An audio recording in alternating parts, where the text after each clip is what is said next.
நமஸ்காரம். திருமூலரின் திருமந்திரம் மற்றும் பூனை கக்கிஷத்தை பற்றி தான் இந்த வீடியோ பதிவில் பார்க்க போகிறோம். திருமந்திரம் என்பது 3000 பாடல்களை கொண்டது. பூனை கக்கிஷம் என்பது 300 சொச்சம் பாடல்களை கொண்டது.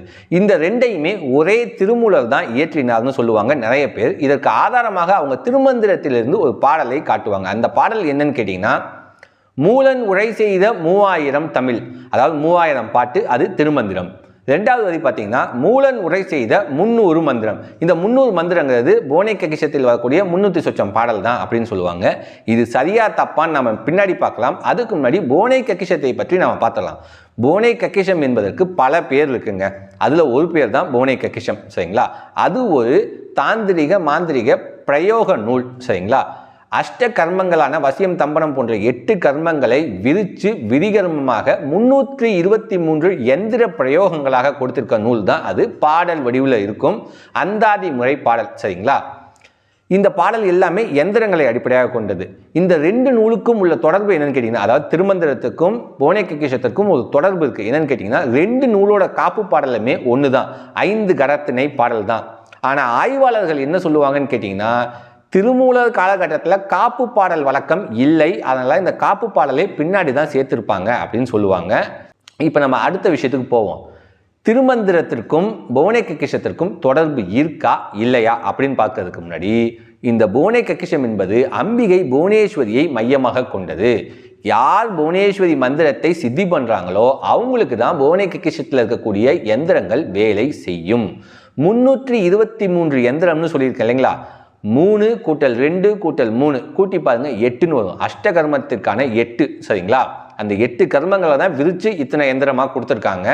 இந்த எந்த எந்திரமும் ஒரு மூல மந்திரத்தை சித்தி செய்த பூரண உபாசகருக்கு மட்டும்தான் வேலை செய்யும். இப்படி மூல மந்திரத்தை சித்தி செய்த பூரண உபாசகர்களுக்கு. இந்த பூனை கக்கிஷத்தில் இருக்க எந்திரத்தை மட்டும் நான் எடுத்து வச்சு பயன்படுத்துகிறேன் அப்படின்னா அது வேலை செய்யாமல் தான் போகும். எனவே புவனேஸ்வரி சாதனையை முழுமையாக செய்பவர்கள் பயன்படுத்த வேண்டிய ஒரு புத்தகம் தான் பூனை கக்கிஷம். சரி, இந்த பூனை கக்கிஷத்தை எழுதியது யார்? இந்த பூனை கக்கிஷத்தை எழுதியவர் திருமூலர் தான். ஆனால் திருமந்திரம் 3000 என்ற நூலை எழுதிய திருமூலர் அல்ல. வரலாற்றில் கிட்டத்தட்ட 3 அல்லது 4 திருமூலர்கள் இருந்திருக்காங்க. இவங்க எல்லாருமே யாருன்னு கேட்டிங்கன்னா, திருமூலரின் குருவழியில் வந்து திருமூலரின் பெயரை ஏற்றவர்கள்னு சொல்லலாம், சரிங்களா? இந்த 3000 எழுதின திருமூலர் பார்த்தீங்கன்னா ஒரு 5000 வருஷத்துக்கு முன்னாடி வாழ்ந்தவர். அதுக்கப்புறம் காலம் செல்ல செல்ல அந்த குரு பரம்பரையில் நிறைய பேர் வருவாங்க. அதில் ஒருத்தர் திருமூலர் பட்டத்தையோ திருமூலர் பேரையோ கொண்டிருப்பார். அதுபோல ஒரு நபர் இயற்றிய நூல் தான் இந்த பூனை கக்கிஷம். திருமந்திரத்திற்கும் இந்த நூலுக்கும் தொடர்பே இல்லைன்னு சொல்லலாம். திருமந்திரம் அன்பே சிவம்னு போதிக்கும், சித்தாந்தத்தை சொல்லும், வேதாந்தத்தை பற்றி பேசும், உங்களுக்குள்ளே நகரக்கூடிய ப்ராசஸ் பற்றி பேசும், இதுபோல் அக வழிபாடை பேசும், அன்பே சிவம்னு சொல்லும், உயிர் கொலை கூடாதுன்னு சொல்லும்.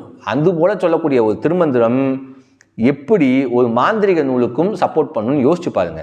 இந்த மாந்திரிக நூலில் எதிரி மாரணம், படை மாரணம்னு மாரணம் கொல்லக்கூடிய பல விஷயங்களும் இருக்குது, வசியப்படுத்தக்கூடிய பல விஷயங்களும் இருக்குது. இதுபோல விஷயங்களை திருமந்திரம் 3000 எழுதிய திருமூலர் சொல்லியிருப்பாரான்னு கொஞ்சம் யோசிச்சோம்னா கூட நமக்கு புரிஞ்சிடும் ரெண்டுக்குமே சம்பந்தம் இல்லைன்னு.